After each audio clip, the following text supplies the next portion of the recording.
Are you living a conscious life? It's a big question.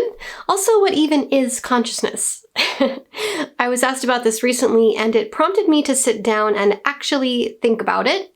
So grab a cozy drink and a snack, and let's chat.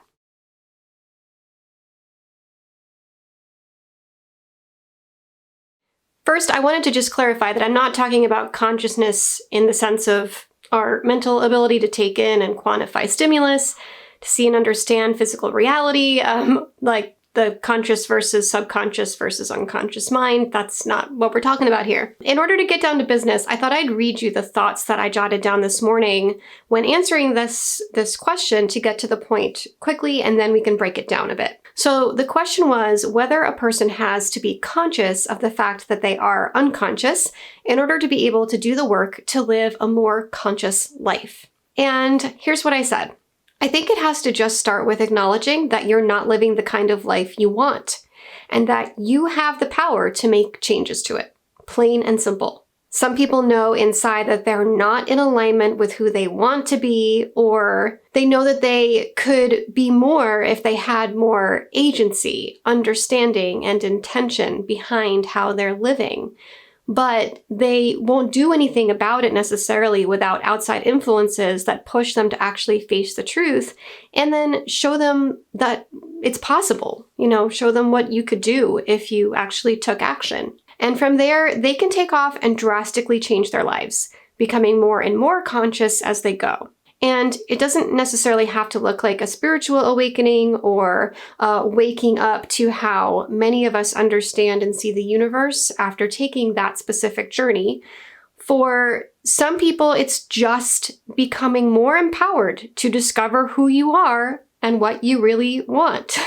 And then making aligned decisions and changes to your lifestyle to become that person.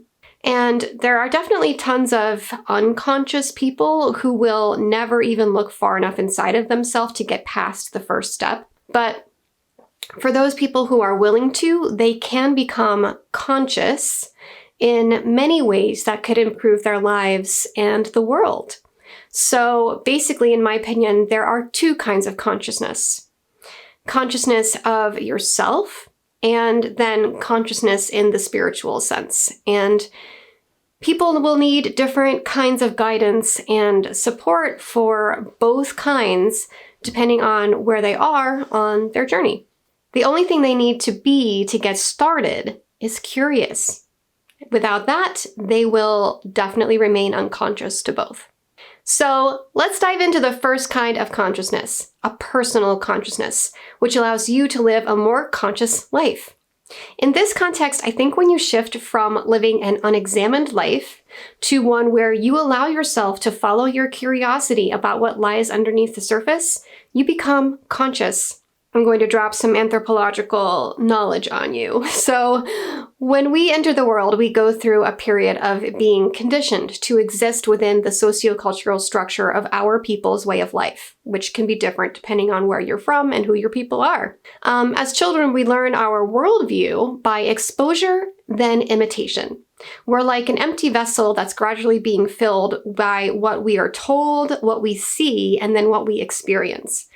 And many people also pick up insecurities, limiting beliefs, traumas, and harmful conditioning along the way, unfortunately, which can start to warp them from the innocent, loving, optimistic children they were into adults with all kinds of emotional, behavioral, and ideological baggage. The phrase, hurt people hurt people. Well, I seriously doubt anyone has been able to make it into adulthood without being exposed to the ugliness of what can happen when a person is both hurt and unconscious to the fact that their inner pain is causing them to project their hurt outwards by focusing on other people in the form of abuse or bigotry, anger, violence, ignorance, any number of other awful things. Speaking of, the word triggered has become controversial over the last few years, and while many small-minded people treat the concept with derision, there's a good reason that we've been talking about triggers more and more, and that's because there's been a wave of positive movement in the world toward personal development, mental health awareness,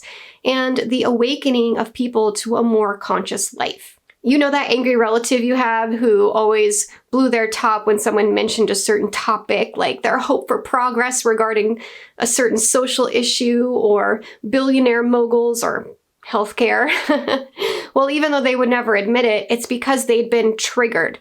And the difference between a conscious and unconscious person is that while the unconscious will never acknowledge that there is a problem there that they should probably address, or do anything to try and figure out why they're so quick to anger or so closed off about certain topics, or limited in certain areas in their life, or addicted or unhappy.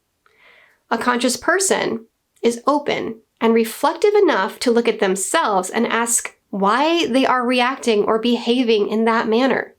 They can admit that it's not the way they want to behave or think, and then they can take steps to try and figure out how they might change it. They can be introspective and curious about what has made them the way that they are.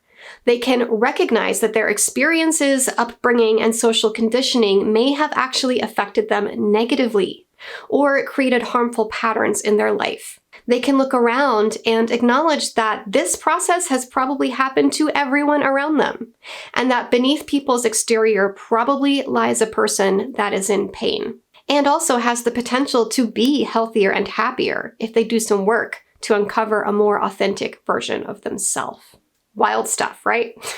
Now, I know we all know people in our lives who would roll their eyes at this kind of talk, dismiss it as phooey, and to go back to living their closed-minded lives, where they continue to live and think the same way they have since they were a small child who never questioned the world they were being taught to exist in.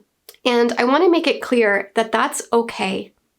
I don't think there should be any judgment either way, because perhaps it was just that person's journey to live an unconscious life this time around. You don't really know. Maybe this will be the lesson that they learn before heading into their next life. Maybe in your last life, you weren't awake either. I believe that we're all here to learn and run the gamut of human experiences along the way. And if there are people in your life who have made things hard for you because they're not open to learning about themselves and making positive changes in their life, as hard as it is, you cannot force someone to suddenly become curious or open or introspective. Maybe you simply just show them that it's possible, and the rest is up to them.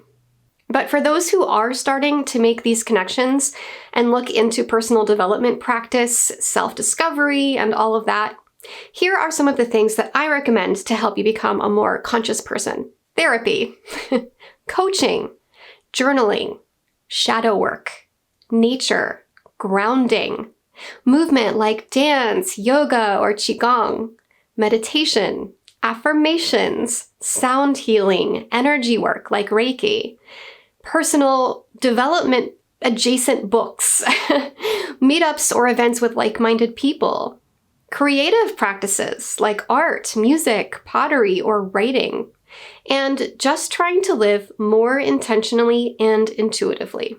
You don't have to have gone through a spiritual awakening to do any of that stuff. But I have noticed that many people who begin to become personally conscious also begin to experience a new understanding of the world around them. Their curiosity about themselves also begs them to ask bigger questions about life and the universe. So the second kind of consciousness I mentioned at the beginning refers to being conscious of a much larger perspective than just your own, through developing a new understanding of existence. If you are not particularly spiritually curious, that's totally fine. I know that this concept is more niche, but if it is something you're interested in, I will give you a brief explanation of the difference between being conscious and unconscious in a larger spiritual sense.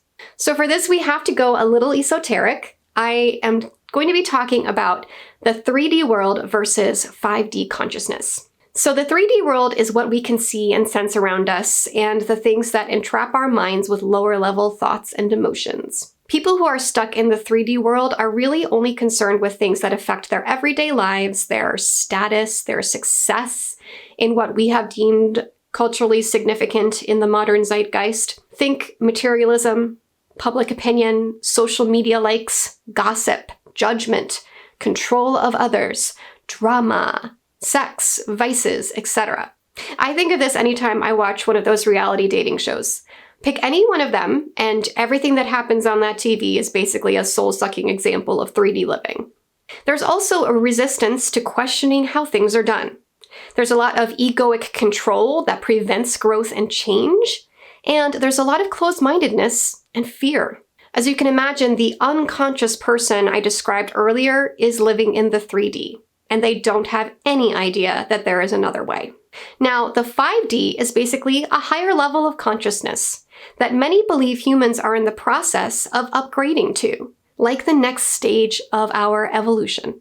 As people become more conscious, they will begin connecting with their inner guidance, their intuition. And instead of being guided by pop culture, society at large, or the ideologies they were taught as children, they can go inside to connect with themselves and make choices that are more aligned to what they really value and the truths that they feel at a soul level. Many spiritual people believe that there's an ever-present universal energy that connects all living things and exists beyond our physical reality. If it resonates for you, you might call this God. But however you understand it, this higher intelligence contains more than we've been open to understanding in the past. And as people develop 5D consciousness, they will become connected to this source energy like a sixth sense. They may be able to access clair abilities like clairsentience or mediumship abilities, but the main change for humanity would be to leave behind the egoic beliefs and fears that we were controlled by in the 3D, and replace it with a deep awareness that will lead us to live from the soul rather than the mind. So when you hear terms like awakening, unconscious, 3D, source energy, and the like, this conversation is more about the collective's level of consciousness in relation to spiritual and metaphysical beliefs regarding the shift from 3D to 5D awareness. Wow, that was a lot, and we went really deep. So if you stuck with me for this long, I want to thank you for remaining open to these concepts and ideas. As I said in the beginning, the only thing you need in order to get started on your journey to living a more conscious life is curiosity. And whether you're just starting to realize your own personal consciousness as you make steps toward developing a greater understanding of yourself, or you're already on the train to the 5D, it's really good to have you here engaging in this conversation. Let me know your thoughts in the comments below. I'm Jenny. Be well, and I will talk to you again soon. Bye.